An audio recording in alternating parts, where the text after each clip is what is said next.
Não vou mais enrolar vocês, vamos começar com a segunda parte, rápida. Outro voluntário é o Paulo Vitor Sgobi. Paulo Vitor, ele é formado pela Escola Paulista de Medicina, residente na Escola Paulista de Medicina, e desde... Vem cá, Paulo, vai começar aí? Desde graduando, ele já se envolveu com a neuromuscular, e especialmente com a esclerose lateral amiotrófica. Vocês vão ver o que ele tem de novidade para trazer para nós hoje em relação à parte terapêutica. Paulo. Olá, primeiramente, boa tarde. Gostaria de agradecer o convite do professor Acari, das meninas da Brela, do professor Abrão e da presença de todos vocês aqui. Vou, na verdade, nem dar uma aula, a gente só vai conversar, então sintam-se à vontade para perguntar, falar, qualquer coisa, sobre o tratamento medicamentoso atual da esclerose lateral amiotrófica, aquelas drogas que são aprovadas, seja aqui no Brasil ou em outro lugar do mundo, para o tratamento dela. Eu acho que a melhor forma da gente, enfim, discutir o tratamento de uma doença, ou entender como a gente trata uma doença, é conhecendo a própria doença. Tanto os sintomas da doença, como a doença evolui, como a doença acontece no corpo, como ela se desenvolve, porque é assim que surgem as ideias, tanto do tratamento atual, como das novas drogas que vai ser comentada depois. Aqui só hoje a gente entende a esclerose lateral amiotrófica como algo muito maior, né, que é o grupo das doenças do neurônio motor, que seria então uma doença neurológica degenerativa que acometeria tanto o neurônio motor superior e inferior, dando diversos sinais clínicos aí de fraqueza, dificuldade para falar, dificuldade para deglutir, enfim, coisas que já foram abordadas aqui. Essa é só uma esquematização de como seria o problema, realmente a representação, né? Tanto o neurônio motor superior, que seria aquele localizado no córtex motor, como o neurônio motor inferior no corno anterior da medula, e esses seriam, então, os principais neurônios aí envolvidos na doença que a gente conhece como esclerose lateral amiotrófica. Lógico que há muito tempo atrás, hoje, o conceito que a gente tem é muito maior disso. Quando eu aprendi na faculdade, era uma doença incapacitante, degenerativa, progressiva, que o óbito ocorreria em 2 a 5 anos, e hoje a gente sabe que o conceito é algo muito maior. Existem formas de longa evolução, formas rapidamente evolutivas, formas com comprometimento cognitivo, que antes ninguém conhecia, formas com envolvimento sensitivo, enfim. Hoje é um conceito muito maior. Então, aqui é só um esquema que a gente fala representando uma peça macroscópica do que ocorreria no cérebro de um paciente com esclerose lateral amiotrófica, que seria a perda dos neurônios motores realmente no córtex motor. Aqui é só mais um esquema para mostrar que, então, na esclerose lateral amiotrófica, que é a principal forma de doença do neurônio motor, tanto o neurônio motor superior, que está localizado lá no córtex motor no cérebro, como os neurônios motores da medula, os dois têm algum processo que levam eles a morrerem antes do tempo e dá todos os sintomas clínicos que a gente conhece da esclerose lateral amiotrófica. Então, como eu falei hoje, doença do neurônio motor é um universo muito grande, a gente não tem uma doença, mas sim um conjunto de doenças, né? Que a gente divide as formas primárias, na qual a esclerose lateral amiotrófica, sem dúvida, é a mais conhecida, mas existem outras variantes, como paralisia bulbar progressiva, na qual alguns pacientes têm um envolvimento bulbar muito mais proeminente do que na esclerose lateral amiotrófica, a esclerose lateral primária e outras formas que foram recentemente descritas, como formas com envolvimento sensitivo, formas com envolvimento de apenas um membro e aquelas causas que a gente chamaria de doenças no neurônio motor secundária, que elas podem se comportar como uma esclerose lateral amiotrófica, com os mesmos sinais clínicos, com os mesmos sintomas, mas elas são secundárias a algum outro processo que não um processo neurodegenerativo primário. Seria uma infecção, uma causa autoimune e outras doenças genéticas raras que ainda é difícil a gente categorizar se realmente tem o mesmo comportamento de uma esclerose lateral amiotrófica como foi originalmente descrita ou se tudo não faz parte do mesmo espectro mesmo. Então, a esclerose lateral amiotrófica, que é a principal doença, né, dentro do grupo doença do neurônio motor, ela é também conhecida como a doença de Lou Gehrig, nos Estados Unidos, devido ao jogador de beisebol, que foi um dos jogadores mais importantes da Liga Americana e que teve a doença lá é muito conhecida com esse nome. Então, é a principal forma, realmente, de doença do neurônio motor, né? O que caracteriza ela é o envolvimento tanto do neurônio motor superior como do neurônio motor inferior. Como a doutora Cari falou, é uma doença que a gente pode considerar extremamente rara, já que os estudos apontam uma prevalência de 2 a 7, no máximo 10 casos, dependendo da região, para 100 mil habitantes. Ela é muito mais comum em caucasianos, filipinos, em homens. A maioria dos casos que a gente conhece tem o início entre a 4ª e a 6ª década de vida, embora hoje são descritos as formas juvenis, né, com início muito mais precoce do que os 40 anos de idade, que geralmente são formas que a gente diz que tem alguma base genética já muito bem estabelecida. O perfil genético ele tem alguma semelhança entre os casos familiares e esporádicos, né?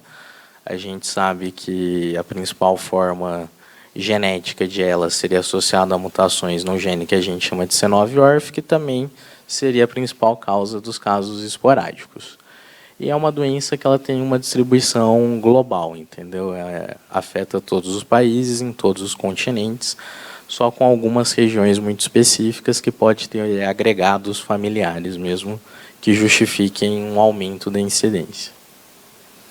E sempre que a gente for falar em doença neurodegenerativa, isso independente de eu falar de esclerose lateral amiotrófica, doença de Parkinson, doença de Alzheimer, ou demência frontotemporal, tudo que a gente entenda como uma doença neurodegenerativa, a gente sabe no momento que é sempre uma junção de duas coisas. É alguém que tem uma base genética que predispõe os neurônios a morrerem antes de um tempo determinado, só que isso não basta apenas ter a base genética. Esses indivíduos precisam encontrar algum fator ambiental, algum fator desencadeante, que muitos a gente entende, muitos a gente desconhece, que faça com que essa alteração genética realmente se manifeste, com que esse neurônio, então, seja programado para morrer mais cedo.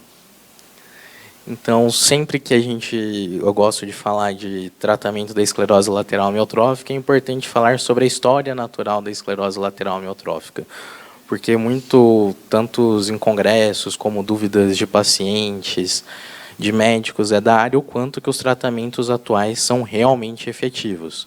Seja ele o Riluzol, a metilcobalamina, qualquer medicamento que o Dr. Vladimir vai apresentar aqui, a gente tem que ter em mente sempre o que a gente chama de história natural da doença. O que eu mais me questiono não é se a gente trata a esclerose lateral amiotrófica da forma adequada ou não, mas é se o tempo em que a gente trata ela é o tempo mais adequado. A gente sabe que quando um paciente começa a apresentar sinais de esclerose lateral amiotrófica, seja aos 45, 50, 60 anos de idade, o processo que levou ele a ter esses sintomas começou muito tempo antes. Começou 20, 30 anos antes. Ou seja, a perda de neurônios ela já ocorre muitos anos antes da doença. E quando o paciente realmente já possui sintomas, é porque ele já perdeu uma massa de neurônios muito grande. Então, talvez o tempo que a gente usa esses medicamentos é que não seja o tempo adequado. São drogas, lógico, neuroprotetoras. A gente precisa proteger pelo menos o que restou ali para manter função, mas talvez, se em algum momento a gente conseguir dar o remédio 20, 30 anos antes, quando essa morte começa a ocorrer no início, talvez o remédio seja muito mais efetivo e o controle que a gente tenha de doença ele seja muito mais adequado. Aí que entra os grandes estudos sobre o que a gente fala de biomarcadores na esclerose lateral amiotrófica. Alguma coisa que a gente possa encontrar no sangue ou no líquido cerebroespinal, né, que a gente conhece como o líquor dos pacientes, que possam indicar esse paciente vai ter esclerose lateral amiotrófica daqui 10, 20, 30 anos, e a partir do momento que a gente encontrar esse biomarcador, poderia já começar a tratar. Alguns estudos têm sido realizados, mas nenhum biomarcador é fidedigno de que realmente um paciente vai apresentar esclerose lateral amiotrófica. talvez a janela mais importante sejam os pacientes que tenham casos familiares, hereditários realmente de esclerose lateral amiotrófica, no qual a gente sabe que eles já têm o defeito genético, que vai predispor a eles, e esses sim talvez sejam aqueles que realmente a gente vai poder ver se realmente dar o remédio muito antes de ter os sintomas seja efetivo ou não. Então isso é muito importante, porque acho que toda a base do tratamento da esclerose lateral amiotrófica está aqui. Quando o paciente começa a ter sintoma, é porque já perdeu muito neurônio. Aí realmente a maioria das terapêuticas são para proteger o pouco que resta. Aqui é também um esquema para mostrar exatamente isso, que então a esclerose lateral amiotrófica, assim como a maioria das doenças neurodegenerativas, acontece em indivíduos que têm uma predisposição genética, no qual o neurônio vai ter uma programação anormal para ser degenerado, né, ou para ir a óbito mais cedo do que o habitual, e ele vai entrar em contato com fatores ambientais, com fatores medicamentosos, infecciosos, que vai fazer com que isso em algum momento realmente se manifeste. E isso é uma coisa que o genético a gente herda, né, desde o nascimento, o ambiente a gente entra em contato, e realmente o que é entendido então que realmente a morte neuronal começa a acontecer muito tempo antes dele ter os sintomas. Como é mostrado aqui, aqui teria o sintoma da doença, mas a perda dos neurônios aconteceram muito tempo antes, já que ele tem uma predisposição genética para o neurônio dele morrer mais cedo, e que em contato com fatores ambientais, isso vai ser deflagrado de uma forma mais rápida ou mais lenta. Aqui, sempre importante quando a gente for falar dos medicamentos, é conhecer um pouco realmente como acontece, né, a morte do neurônio que produziria a esclerose lateral amiotrófica. Hoje a gente sabe que não é um mecanismo, são múltiplos mecanismos, e que esses mecanismos não são específicos da esclerose lateral amiotrófica. Até respondendo a pergunta que fizeram, se é comum pacientes com esclerose lateral amiotrófica ter algum parente familiar com doença de Parkinson, doença de Alzheimer, demência frontotemporal, alguma outra doença neurológica, isso é muito comum, pois os mecanismos que a gente diz que levam à morte neuronal, eles são compartilhados por todas essas doenças, seja a doença de Alzheimer, seja a doença de Parkinson, seja a demência frontotemporal, ou seja a própria esclerose lateral amiotrófica, os mecanismos que eles compartilham que levam à morte do neurônio são extremamente parecidos. O que vai realmente mudar é a clínica que eles vão exibir e os fatores ambientais que entraram em contato ao longo da vida. Então, a gente sabe que na fisiopatologia da esclerose lateral amiotrófica, o que vai produzir a morte do neurônio motor, né, que seria o responsável por gerar os sintomas, é, na verdade, um conjunto de anormalidades, tanto do neurônio como das células do entorno dele, que a gente chamaria das células da glia. Então, a gente sabe que existe um processo de disfunção de produção energética nesses mitocôndrios, nesses neurônios, aliás, pela mitocôndria dos neurônios que seriam anormais ou seriam doentes, que são unidades responsáveis pela produção de energia e assim não conseguiriam produzir energia adequada. Para o neurônio fazer atividade motora, ele acaba realmente degenerando ou morrendo mais cedo.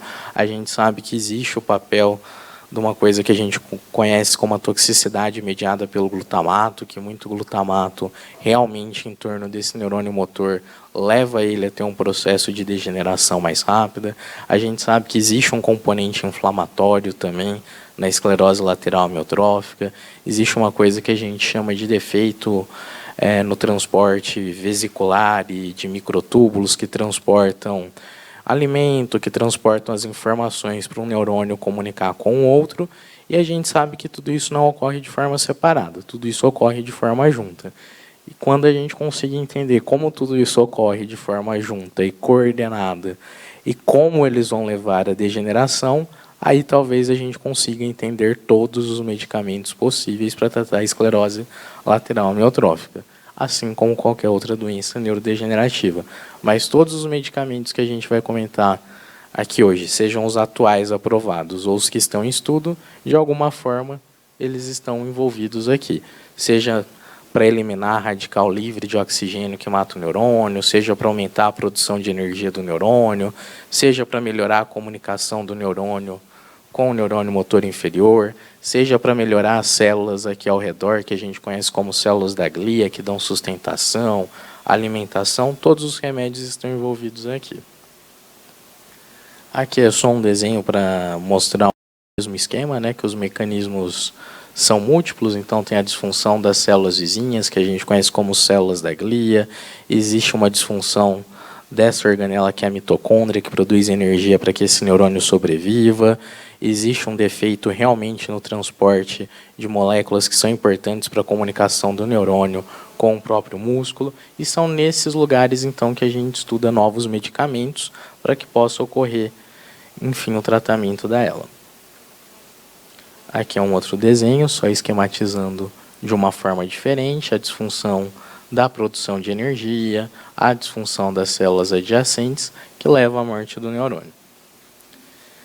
Então, falando um pouquinho, a forma mais importante, às vezes, que a gente tem de entender e tratar a esclerose lateral amiotrófica é conhecendo as formas genéticas, porque essas formas a gente sabe onde está o defeito, a gente sabe como o defeito ocorre e a gente sabe o que ele produz no neurônio que leva o neurônio a morrer. Então é extremamente importante a gente estudar as formas genéticas de esclerose lateral amiotrófica. Quando a gente fala de forma genética, isso é diferente de forma familiar. Forma familiar são aqueles indivíduos no qual existem mais de um paciente com esclerose lateral amiotrófica na família. Agora, genética, todo mundo tem. Todo mundo que tem esclerose lateral amiotrófica tem uma base, um defeito genético que predispôs ele a ter uma doença neurodegenerativa. A mesma coisa para a doença de Parkinson, para a doença de Alzheimer. São doenças que têm uma base genética. Agora, quando a gente fala em ela familiar ou hereditária, são na quais tem vários indivíduos na mesma família com a doença, e esses são indivíduos que realmente nos proporcionam muitas experiências com terapêutica da esclerose lateral amiotrófica, porque com eles a gente consegue entender melhor como que o neurônio morre e aí tentar desenvolver terapias que a gente fala de terapias-alvo, seja para corrigir o defeito genético ou o defeito que o defeito genético produz no neurônio.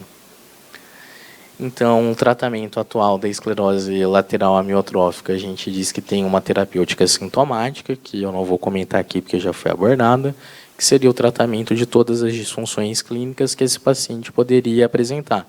E isso existe tanto intervenções que a gente diz medicamentosas como não medicamentosas. Então, por exemplo, cialorreia, que é uma manifestação comum de disfunção bulbar nos pacientes com ela. Pode ser tratado tanto com medicamentos como formas não medicamentosas. Quando a gente fala de terapêutica sintomática, a gente está falando de todas as medidas que elas não vão modificar o curso natural da doença, mas que elas vão sim modificar a incapacidade e os sintomas que a doença produz. E a terapêutica específica, ou terapêutica que a gente diz modificadora de doença, seriam os fármacos, né, os medicamentos que a gente usa, tentando então promover uma mudança na história natural da doença. Seria aumentar, além da qualidade de vida, proporcionar um aumento de sobrevida. E aí, atualmente, conhecemos 3 medicamentos que realmente são aprovados e comprovados para o tratamento da esclerose lateral amiotrófica. O Riluzol, o Edaravone e a metilcobalamina, que não são disponíveis no país ainda, mas foram aprovados no ano passado, principalmente para o tratamento da esclerose lateral amiotrófica no Japão e na Europa. Então, aqui só para a gente fazer uma distinção do que seria medicamento, do que a gente entende como droga, como fármaco. Então, medicamento seria um produto farmacêutico que ele pode ser obtido ou elaborado, né, com uma finalidade profilática, ou seja, impedir que o indivíduo tenha a doença, uma finalidade curativa, que seria curar alguém dessa doença, uma finalidade paliativa, né, de melhorar o sintoma, ou para fins de diagnóstico. É uma forma farmacêutica terminada que contém o fármaco em associação geralmente com adjuvantes, né, que a gente fala que facilitam a ação do medicamento. Então, a substância ativa, o fármaco, mais o recipiente seria o que a gente fala do remédio, né, que realmente é o que a gente estuda para o tratamento. Aqui é só um slide sobre cuidados paliativos na esclerose lateral amiotrófica, que foi um grande estudo recentemente publicado, ano passado, que os cuidados no fim de vida em pacientes com esclerose lateral amiotrófica são muito importantes, que quem está no início da doença merece um tipo de tratamento, pacientes em estágios finais da doença, o tratamento deve ser diferenciado, individualizado, e todos têm como objetivo a mesma coisa, que é melhorar a qualidade de vida e a sobrevida dos pacientes, mas cada fase tem um tratamento específico. A terapêutica sintomática na esclerose lateral amiotrófica eu não vou abordar aqui, mas seria realmente então os fármacos, os remédios que a gente usa para melhorar os sintomas que o paciente apresenta: fraqueza, cialorreia, tosse, dor, cãibra, depressão, entre outros. Aqui também é um guideline, né, um conjunto, né, de recomendações que a Academia Americana de Neurologia propõe para o tratamento sintomático na esclerose lateral amiotrófica. Eu tenho, pelo menos, muito orgulho de dizer que, pelo menos no ambulatório de neuromuscular da Unifesp, a gente consegue ofertar o que há de melhor, de acordo com as recomendações internacionais, no que a gente chama de terapêutica sintomática, tanto que é oferecido pela parte da equipe multidisciplinar, como pela equipe médica. Aqui eu vou um pouquinho falar das drogas realmente modificadoras da doença sobre o Riluzol, que eu acho que é um medicamento o único aprovado no Brasil para o tratamento da esclerose lateral amiotrófica e que os nossos pacientes têm acesso de forma gratuita. O Riluzol, ele tem essa forma molecular, né, que a gente diria, essa é a estrutura do medicamento, e ele vai atuar naquele mecanismo que a gente fala que seria a toxicidade mediada pelo glutamato. Por algum motivo, o glutamato, que é uma substância excitatória do sistema nervoso central, de comunicação entre os neurônios, ela geraria um estresse para o neurônio, levando à morte dele. E o Riluzol, né, ele teria o papel exatamente de determinar que essa toxicidade não ocorresse. Esse foi o estudo que foi conduzido e que levou à aprovação do Riluzol em 1995 nos Estados Unidos, em 1997 na Europa. Quando o Riluzol foi testado, foi estudado, eu tinha, acho que nem 6 anos de idade. E isso é muito interessante, porque mostra como as coisas, pelo menos na esclerose lateral amiotrófica, e quando várias pessoas estão unidas, o processo, o avanço científico é rápido. Já se passaram 20 anos que eu acompanho o estudo do Riluzol e outros medicamentos estão sendo lançados. Jamais achei que um dia eu ia trabalhar com esclerose lateral amiotrófica ou comentar sobre esse medicamento.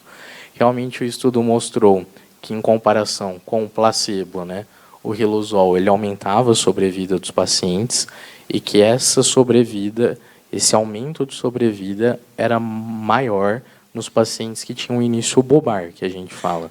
Tinha muita queixa de disfagia, de dificuldade para falar, e naqueles que tinham um acometimento que a gente fala espinal, a diferença entre o placebo e o Riluzol não foi tão grande, mas foi uma diferença considerada estatisticamente significativa. Esse aumento de sobrevida proporcionado pelo Riluzol em pacientes com esclerose lateral amiotrófica foi estimado de 3 a 9 meses de sobrevida. Aqui é só o estudo original, comparando que o Riluzol versus o placebo melhorou vários fatores, né, tanto que a gente fala capacidade vital forçada, como parâmetro respiratório, como parâmetros de força, como os quadros de disfunção bulbar.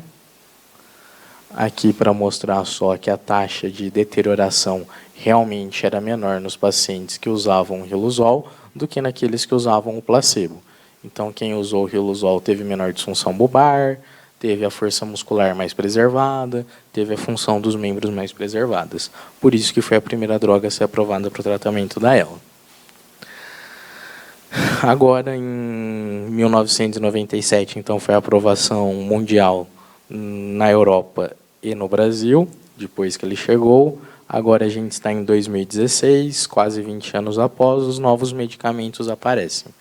O Radicut, aprovado já no Japão para o tratamento da esclerose lateral amiotrófica, é um fármaco que tem uma ação muito parecida com a do Riluzol. Ele vai atuar nesse fator que a gente fala da toxicidade mediada pelo glutamato e na questão dos radicais livres de oxigênio, que aí levariam à morte do neurônio motor.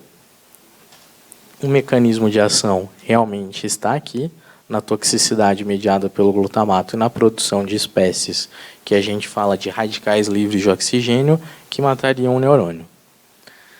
O estudo foi inicialmente, né, para aprovação de qualquer fármaco, o Dr. Vladimir vai explicar depois, precisa ser feito vários estudos em várias fases, começa em estudos que a gente fala de modelos animais até chegar a modelos em humanos, e o primeiro estudo foi feito em um modelo animal, que a gente conhece como o Ubler Mouse, né, que é um modelo que possui uma mutação no gene SOD1, que seria, até algum tempo atrás, era o principal fator genético conhecido como responsável pela esclerose lateral amiotrófica. E o uso do edaravone em modelo animal em 2015 já mostrava que diminuía tanto a progressão, né, de morte neuronal nos modelos animais que tinham essa mutação, como tinha uma melhora de força nos animais que usavam o medicamento em comparação com o placebo. Aqui para mostrar que são vários fatores que melhoram, tanto a taxa de denervação que a gente fala é menor em quem usa o edaravone, a perda muscular é menor, a força muscular é maior, e tudo isso foi evidenciado nesse modelo animal, que realmente eram pacientes, são modelos animais, né, de pacientes que teriam a mutação no gene SOD1. Se realmente o edaravone vai ser um medicamento efetivo para todas as formas de esclerose lateral amiotrófica, é algo que a gente não pode dizer ainda, já que foi testado no modelo animal específico que carrega alteração no gene SOD1. A gente sabe que ele não é o único gene responsável por levar a esclerose lateral amiotrófica. São vários outros fatores genéticos, né, que atuam produzindo a morte do neurônio. Porém, a gente sabe que o modelo animal é um modelo que reproduz com mais fidedignidade o que os pacientes apresentam. E o que acontece, o defeito genético produzido pelo SOD1 e que leva à degeneração do neurônio, a gente sabe que é compartilhado por várias outras formas. Então, um medicamento, sim, que vai ser usado aí, acho que indistintamente, para todas as formas genéticas. Lógico que em alguns pacientes vai ter uma melhora mais importante, e em outros que compartilharem outros defeitos genéticos, talvez o ganho-benefício não seja tão grande. Aqui foi o estudo de fase 3, que foi realizado por uma indústria farmacêutica japonesa e que ano passado foi aprovado para o uso no Japão, confirmado então o benefício do medicamento. A forma como ele é usado foi feito de uma forma ainda experimental. Ninguém sabe o uso ao longo dos anos como vai ser, mas no estudo era um uso venoso que se usava por 14 dias seguidos, tinha uma pausa de 14 dias sem o medicamento e foi um estudo conduzido por 24 semanas. Depois disso, a gente não sabe ainda se a droga é efetiva, se a droga é segura, em tempos maiores do que esse do estudo. Esse foi o desenho do estudo. Fazia 14 dias, parava por 14 dias, e ele foi usado por 24 semanas. E aí foi provado que teve um efeito benéfico nos pacientes com esclerose lateral amiotrófica. Estão desenvolvendo agora uma apresentação oral do medicamento, tanto pela facilidade de se tomar o medicamento do que ter que aplicar de forma intramuscular, enfim, para ver se vai ter a mesma eficácia do que teve a forma que a gente fala de uso intravenoso. Esse foi o estudo, né, publicado da aprovação do medicamento, que realmente comprovou a eficácia na esclerose lateral amiotrófica. Então, aqui é só mostrando que os grupos, né, que eles fizeram no estudo de quem recebeu o placebo e de quem respondeu ao medicamento eram extremamente parecidos, tanto em idade, como sexo, como em início bulbar, se tinha o início de membros. Foram dois grupos extremamente homogêneos, o que foi importante realmente para o remédio ter sido aprovado. Aqui são os resultados, né, que a gente fala após, né, a introdução do edaravone, né, que aí ele melhorou todos os que a gente fala, os endpoints, né, os fatores avaliados no estudo. Então, ele foi capaz de melhorar o que a gente fala de capacidade vital forçada respiratória, melhorou tanto o que a gente fala de força de gripping, né, que seria de pinça, melhorou a força muscular global, diminuiu a taxa de denervação. Então, teve tudo um fator muito positivo em relação ao placebo. Aqui, os efeitos adversos mais comuns ao uso da edaravone, que também é importante, assim como a gente conhece aqueles associados ao riluzol, foram principalmente sintomas que a gente fala de via aérea superior, são sintomas de um resfriado, nariz escorrendo, tosse, enfim, contusão, né, já que é um medicamento que precisa ser feito por via endovenosa, e distúrbios da marcha, em alguns casos, cefaleia.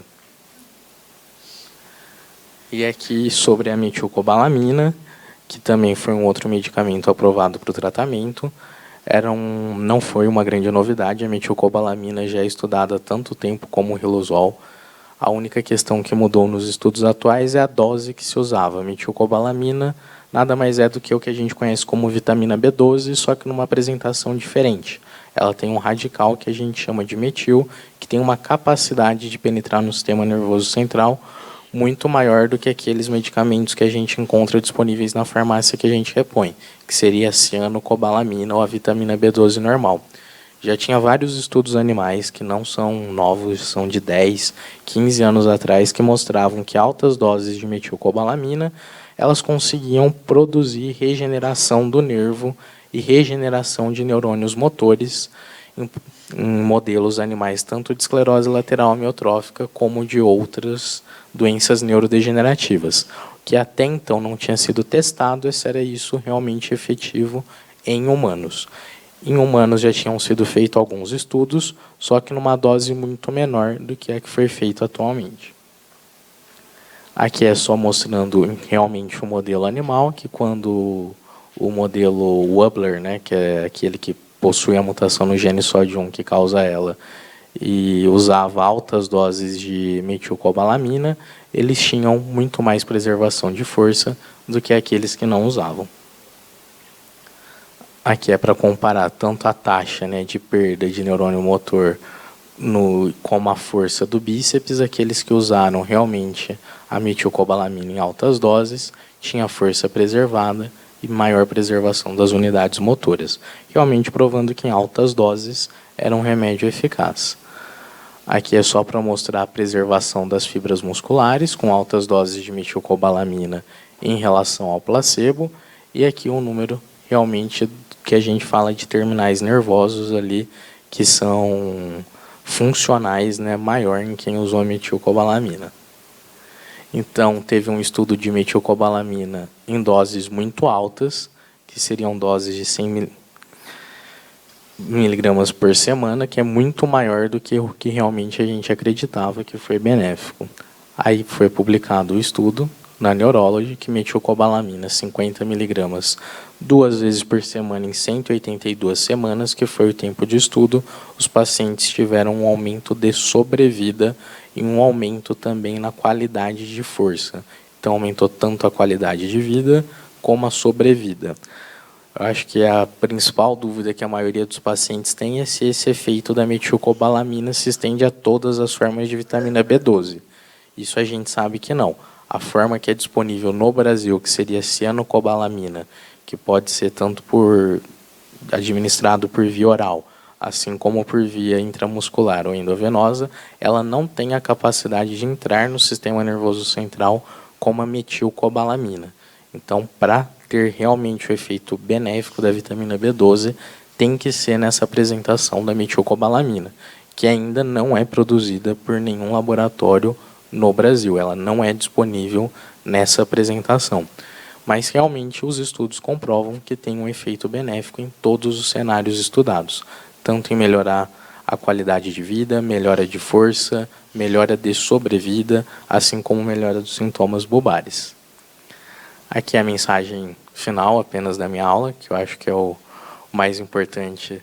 Realmente o que a gente mais deseja a todos vocês é que vocês tenham muitos desejos e que todos eles possam realmente levar vocês com uma felicidade, que é o que a gente também deseja quando estuda a esclerose lateral amiotrófica e quando a gente estuda todos os medicamentos e causas que levariam a ela. E aqui eu gostaria de fazer um agradecimento especial doutora Cari, doutor Beni Schmidt, toda a equipe da Neuromuscular, todas as meninas da Brela e a todos vocês que estiveram aqui hoje. Muito obrigado.